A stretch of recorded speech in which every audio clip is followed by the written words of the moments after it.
Hi mga langga, so for today's mini vlog is maghimo taog ice candy mga langga, di ba?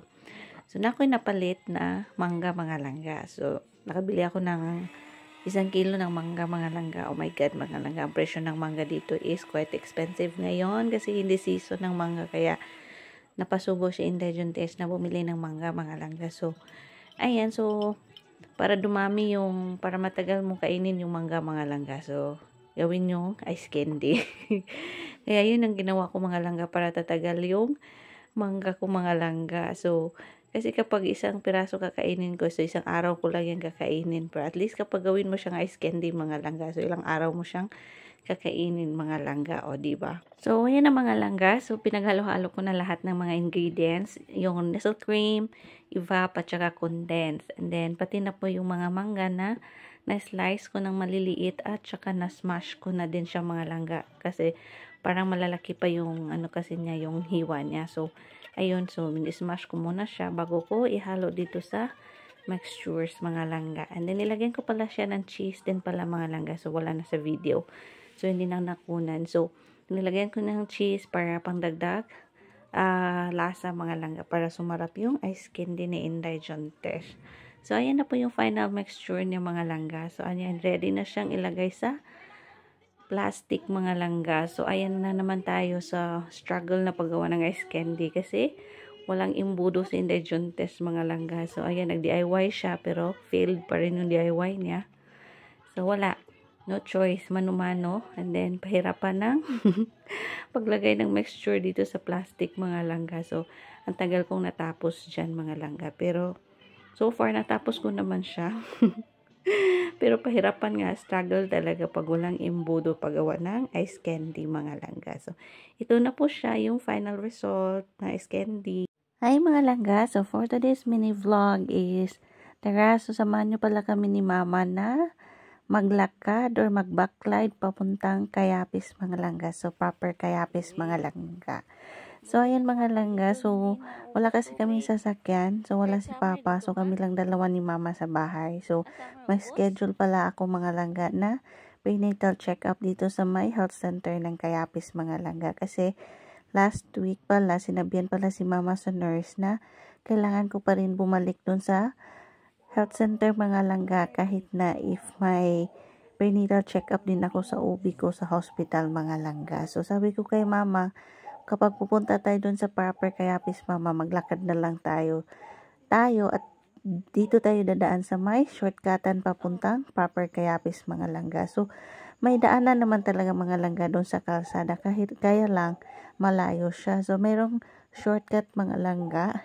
Then itong dadaanan namin, so maliit lang siya na daanan, and then ang madaanan mo is yung mga palayan at saka mga garden mga langga. So ayan, so ang hirap lang dito sa may area na to mga langga is paakyat, puro paakyat yung dadaanan mga langga, so papuntang proper Kayapis. So parang hill talaga siya mga langga. So ayan, so nagdahan-dahan lang kami naglalakad ni mama. So kaya mga langga, ang tagal namin dumating doon sa health center mga langga, kasi mayat-mayat na lang kami ni mama na nagpapahinga kasi hinihingal si Inday Juntes mga langga. So ayan, as you can see mga langga, mga palayan at saka gulayan garden talaga yung madadaanan namin.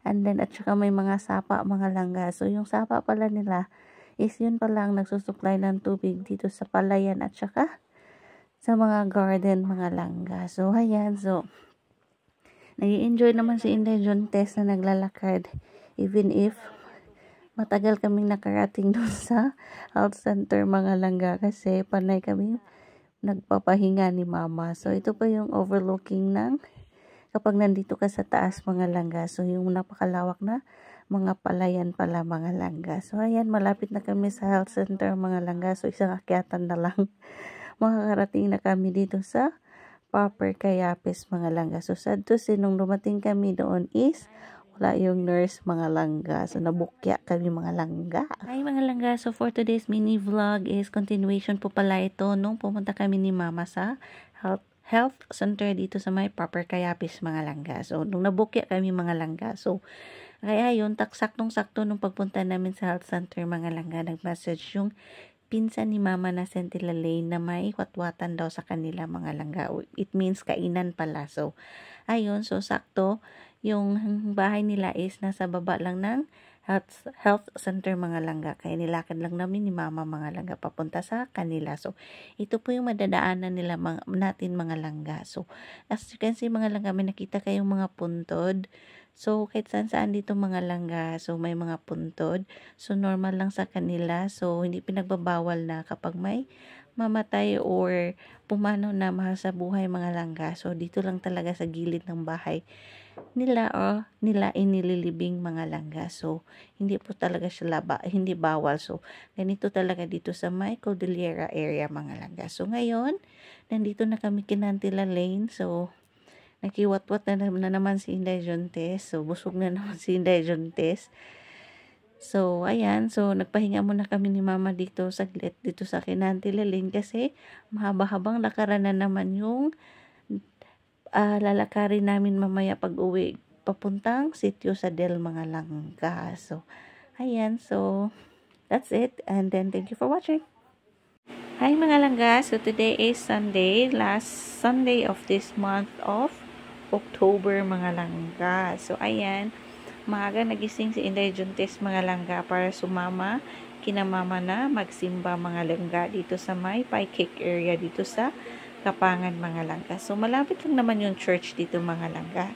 Mga 5 minutes lang kapag nakasasakyan. Pero pag maglakad mga langga ay mga 30 minutes siguro maglakad mga langga. So, mabuti nandito si Papa at may naghatid sa amin dito sa simbahan mga langga. So, ngayon, nandito na kami sa my church mga langga. So, by the way mga langga, ngayon pala is yung may sineselebrate sila dito ngayon sa church na this month is yung Indigenous People na mga langga, yung IP at ang tawag nila dito. So, ayan, kaya makikita nyo dito mga langga is yung mga tao dito is nakadamit ng mga yung mga kasuotan ng mga igorot mga langga. So, and then may mga program din silang hinahanda nung pagkatapos ng mass mga langga. So, ayan. So, ayan mga langga. So, just enjoy the rest of this video.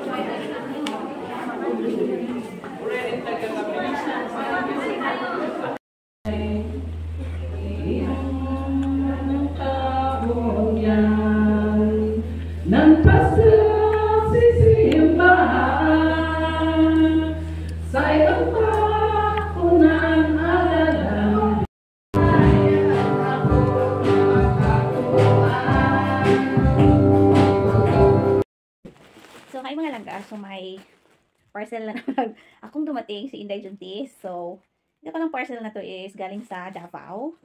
Galing kay Nurse Yesa. So, sino pang hindi nakakaalam kay Nurse Yesa? Isa po siyang influencer sa TikTok na isang midwife or nurse na siya pala na nagbibigay ng mga advice sa mga about sa buntis or sa health ng mga buntis. Si Nurse Yesa po kasi may siya online, live selling online shop sa Facebook. So, nakita ko. So, ayan, dumating na siya. Actually, sabi niya, mabilis lang talaga. Sana itong dumating. Umabot siya ng 2 weeks. And then nga sa Baguio. Galing pa kasi pala itong Davao. So, ang shop pala ni Nurse Yesa is from Davao. So, ayan palagi ko siyang pinapanood sa TikTok, pati sa Facebook, sa Reels, si Nurse Yesa. Alam niyo yun. Kilala niyo si Nurse Yesa. So, I am from Davao del Sur, Buhangin. Davao City, Buhangin. So, galing pa to doon. So, buksan na natin mga kasi may magaganda kasi yung niya, yung mga binibenta niya sa live. So, tinry ko. So, ayun. So, ito mga langga? Bayad na siya. So, dumating na talaga siya finally. So, ito yung hinihintay ko. Kasi, mostly is mga frog suit ng mga langga. Frog suit para ni baby. So, ayan. Nasa likod na yung mga gamit ko mga langga. Hala, ang cute. Yan. So, ang dami nito mga langga. So, worth 3,000 pala to. 3,000 na damit ni baby. Ay, ang cute. Yan. From Nurse Yesa. So, ito yung nagustuhan ko mga langga. O, diba? Ang cute. Ayan. May hanger pa siya. Set na to siya mga langga. Usually, yung in-order ko kay Nurse Yesa is mostly mga bundle. Bundle siya. Wala, ang ganda ng tela niya. 6 na siya na set. So, may bib, hat, then onesies, and then pants, and then, towel. Yang cute. Then, diba? Nabutol na naman si Junhesh. Pero, ngayon mga langga, yung binibili ko na, hindi na talaga sa akin. So, ngayon, ang binibili ko na for baby na talaga. Diba? Then, ang cute. For newborn to mga langga. So, ang kakapal ng tela. Kasi, pinili ko yung mga pagsuit kasi mga langga. Kasi, dito sa Baguio is malamig na siya pag i-ano ko na si baby. Ilabas ko na si baby. Kaya, ang kakapal ng tela. Promise. Ang gusto ko siya. So, mga bundle. Kasi, nagsisimula ng lumamig dito sa Baguio mga langga. So, 1, 2.